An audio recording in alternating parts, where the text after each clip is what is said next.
আসসালামু আলাইকুম, আশা করি সবাই ভালো আছেন। আজকে আমি গাভীকে বীজ দিলে বা বকনাকে বীজ দিলে কেন রক্ত ভাঙে এই বিষয়ে আলোচনা করব। অনেক দূরে যাদের খামার আছে বা একটা দুইটা গরু পালি, যখন গাভীকে বীজ দেওয়া হয় দেখা যায় কোনো ক্ষেত্রে 24 ঘন্টা এবং 2 দিন 3 দিন পরে ব্লিডিং হয় বীজ দেওয়ার পরে।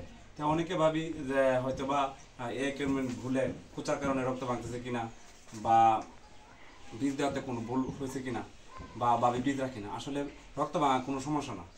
বীজ দেওয়ার 24 ঘন্টা পর রক্ত ভাঙলে ভালো, কিন্তু আবার 3 থেকে 4 দিন পরে ভাঙলে সেটাও ভালো। কিন্তু কোন টাইমে বীজ রক্ত ভাঙলে বীজ রাখে, আবার কোন টাইমে ভাঙলে বীজ রাখে না, আমি আজকে সেই বিষয়ে আলোচনা করব।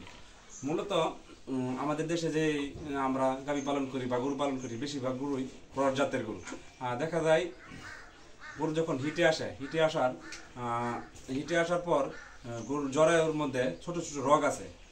সেই রোগগুলো 24 ঘন্টার পর অনেক সময় দেখা যায় ফেটে যাওয়ার কারণে মূলত রক্তক্ষরণ হয়, বা ডিম্বাণু ওভুলেশনের পরেও রক্তক্ষরণ হয়ে থাকে। কিন্তু রক্তটা যদি অল্প ভাঙে তাহলে সেক্ষেত্রে কোনো সমস্যা নাই, দেখা যায় গাভী বীজ কনসেপ্ট করে। আবার কিন্তু সেটা 24 ঘন্টার মধ্যে হলে সবচেয়ে বেশি ভালো হয়। কিন্তু অনেক ক্ষেত্রে দেখা যায় যে বীজ দেওয়ার 3 থেকে 4 দিন পরে রক্ত ভাঙছে অনবরত, 4 থেকে 5 দিন যদি ভাঙে তাহলে বীজ রাখবে না। তো যারা আমরা এই খামারি আছি, অনেকজনের ভাবি যে এই কর্মীর ভুল হয়েছে কিনা বা বীজ দেওয়াতে কোনো ত্রুটি আছে কিনা। আসলে এটা এই ধরনের কোনো সম্পর্ক নেই। এটা একটি সম্পূর্ণ একটি প্রাকৃতিকগত কারণ। অনেক সময় এরকম কোনো সার্জন আমি আজকে পর্যন্ত পাই নাই যারা বলেছে যে বীজ রক্ত ভাঙা কোনো সমস্যা। কিন্তু রক্ত ভাঙলে যখন বেশি ভাঙবে তখন সমস্যা হবে। যদি রক্ত ভাঙে অনবরত, তাহলে কি চিকিৎসা দিবেন? অনবরত চিকিৎসা, আমার সামনে যে গাভীটি দেখতে পাচ্ছেন, এটি আমি বীজ দেওয়ার পরে একটা না 4 থেকে 5 দিন রক্ত ভাঙে, কিন্তু সেই হিটটা গাভী মিস করে। তো এখন আবার হিটে আসার পরে আমি এটাকে চিকিৎসা দিচ্ছি। যে কাজটা আপনারা করবেন, যখন দেখবেন 3 থেকে 4 দিন পরে রক্ত ভাঙে আর যদি বীজ কনসেপ্ট না করে, তাহলে পরের হিটে অবশ্যই চিকিৎসা দিবেন।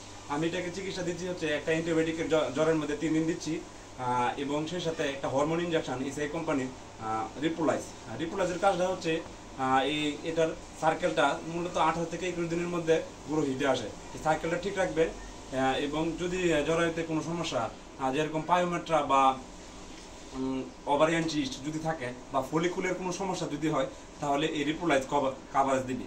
এবং সেই সাথে আমি 3 দিনের জ্বরের মধ্যে রেনামেসিন 100 ইঞ্জেকশন দিচ্ছি। যদি জ্বরের মধ্যে কোনো ধরনের ইনফেকশন থেকে থাকে তাহলে এই অ্যান্টিবায়োটিকটা কাজ করবে। এবং সেই সাথে আমি এটাকে এডি3 মিনারেলস এবং ইসিলিনিয়াম এবং ট্রেস মিনারেলস ওষুধ খাওয়াচ্ছি, যাতে পুনরায় আবার টাইম মতো হিটে আসে এবং ক্যালসিয়াম মিনারেলসের কোনো ঘাটতি না থাকে। তো যাদের গরু বীজ দেওয়ার পর রক্ত ভাঙে, কোনো টেনশন করবেন না। এবং যদি রক্তটা কম ভাঙে তাহলে অবশ্যই বীজ কনসেপ্ট করবে, এবং যদি বেশি ভাঙে তাহলে চিকিৎসা দেবেন। আসসালামু আলাইকুম, সবাই ভালো থাকবেন।